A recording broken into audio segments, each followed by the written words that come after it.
So this question, number 4, about the fish hanging from an elevator. I know these questions are ridiculous. When are you ever going to walk into an elevator and find a fish hanging from a spring scale? But the point is, let's try to figure it out anyways. So this fish is hanging from a spring scale. There's no normal force. The fish is not supported by anything. So in this problem, we're not going to say that apparent weight is equal to, or the scale reading is equal to the normal force, because there is no normal force. But in this problem, what takes the place of a normal force is the spring force, right? So what we can say is, what are the forces acting on this fish? Well, they have a force of gravity acting down. They also have a normal force acting, a spring force acting up, okay? If this elevator were at rest, not moving at all, or moving at a constant velocity, the spring force would equal to the force of gravity, and the spring scale would record the true weight of the fish. But instead, this fish happens to find himself in an elevator that's accelerating upward. And so it's accelerating upward at a rate of 1.2 meters per second squared. And the question is, what was it? If the elevator has an upward acceleration and the scale reads 200 newtons, they want to know the true force of gravity on the fish. So they're asking for true Fg. What are they even asking for? They're asking for mg, aren't they? So we have to kind of figure out what mg is. We don't know the mass. So all we have is this information we're given. We know that this equals 200 newtons. We know this equals mg. And we know its acceleration. So let's start this problem the way we start every single problem we do, by going ma equals the sum of the forces. I don't know m, but I know a, so m times 1.2 is equal to, now, this time it's accelerating up. I can pick up to be the positive direction, down to be the negative direction. I'm going to get force of the spring minus the force of gravity. All right, so let's keep going. Mass times 1.2. We can write this a little bit more elegantly. We can say 1.2 m equals, the force of the spring, they've already told us, is 200 newtons, right? Minus, and I don't know this, but I know it's mg.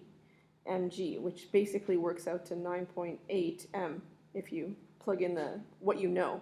So 9.8 m.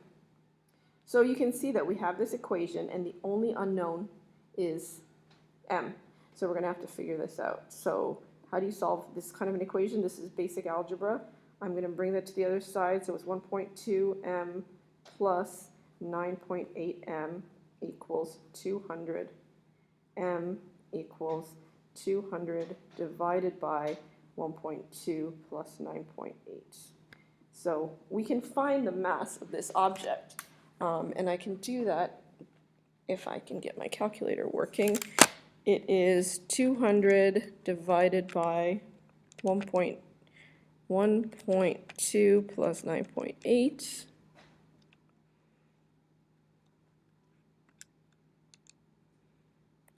I have a mass of 18, wow, it's a big fish, 18.18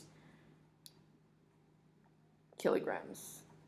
Now, the question is, the question is not asking us for what the mass. Try that again. What I'm saying here is that the true mass of the by analyzing this motion, by knowing the acceleration of the elevator, by seeing what the scale reads, and by understanding the forces, we can see that the true mass of this fish is actually 18.18 kilograms. So the question asks, what is the true force of gravity acting on the fish? The true force of gravity is simply this, which is, so therefore becomes 9.8 times 18.18, and we end up with 178 newtons of force. So the weight of the fish is 178. The reason it seems heavier, it seems to be 200 newtons, its apparent weight is 200 newtons because of the accelerating elevator.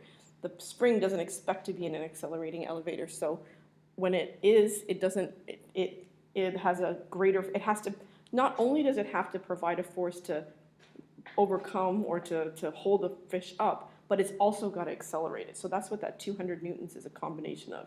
The force necessary to hold it up, the 178, and then that extra, if you looked at the difference, it would be the amount you would need to accelerate that fish upward. The next part of this question simply says, what's the scale reading if the elevator cable breaks? If the elevator cable breaks, then the spring and the fish are all going to be accelerating at the same rate. So this is all part A. And so if the spring can't exert its force, can't exert a force, so it doesn't. And so the scale reading would be the force scale equals 0. So that's what the answer is. The scale would read nothing. It would read 0 newtons.